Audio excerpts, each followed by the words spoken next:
Professor Nageswararao Telangana DGP CV ఆనంద్ను కలిసి తనకు రక్షణ కల్పించాలని కోరారు.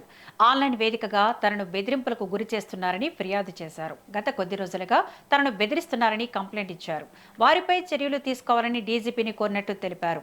తాను చేసిన కామెంట్లను ఇప్పటికే విత్డ్రా చేసుకున్నానని జనసేన పార్టీ కూడా ఆహ్వానించిందన్నారు.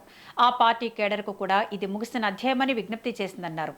తనకు ఏపీ పోలీసులు ఎలాంటి నోటీసులు ఇవ్వలేదని స్పష్టం చేశారు. తమ ఇంటికి కూడా ఎవరూ రాలేదని చెప్పారు.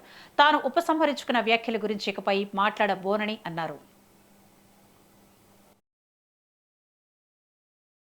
ఉండదయ్యా, అది నేను నిర్ణయించాను కదా, నేను నిర్ణయించేది కాదు. నేను అడిగింది ఒకటే, నాపై రకరకాల బెదిరింపులు గత కొన్ని రోజులుగా వస్తున్నాయి. అవసరమైన అప్రాప్రియేట్ చర్యలు తీసుకోండి అని చెప్పాను. అదేనా ఇంతగానే ఉంటుంది ఆన్లైన్లో అని చెప్పాను. సోషల్ మీడియా కాకపోతే యాంటీ సోషల్ మీడియా అనుకో, ఆన్లైన్లో అని చెప్తున్నా కదా క్లియర్గా. ఆన్లైన్లో అది నేను చేసిన కామెంట్స్ను ఆల్రెడీ విత్డ్రా చేసుకున్నాను. జనసేన పార్టీ దాన్ని ఆహ్వానించింది. తన క్యాడర్ కూడా విజ్ఞప్తి చేసింది, ఇంకేమీ మాట్లాడకూడదు, ఇది ముగిసిన అధ్యాయం అని.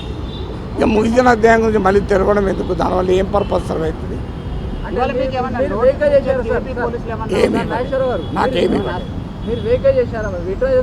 అసలు అంటే విడుదల ఉపసంహరించిన వ్యాఖ్యల పైన నేను మాట్లాడాను. ఏమి పడలేదు, నాకే నోటీసు ఇప్పటి వరకు రాలేదు.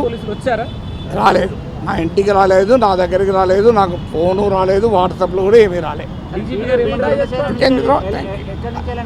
అయిపోయింది కదా మిత్రం, ఇంతకంటే ఏముంటుంది మిత్రమా? మీరు నాకే తెలియదు నేర్పితే ఎట్లా? డీజీపీ గారు ఏమన్నారు?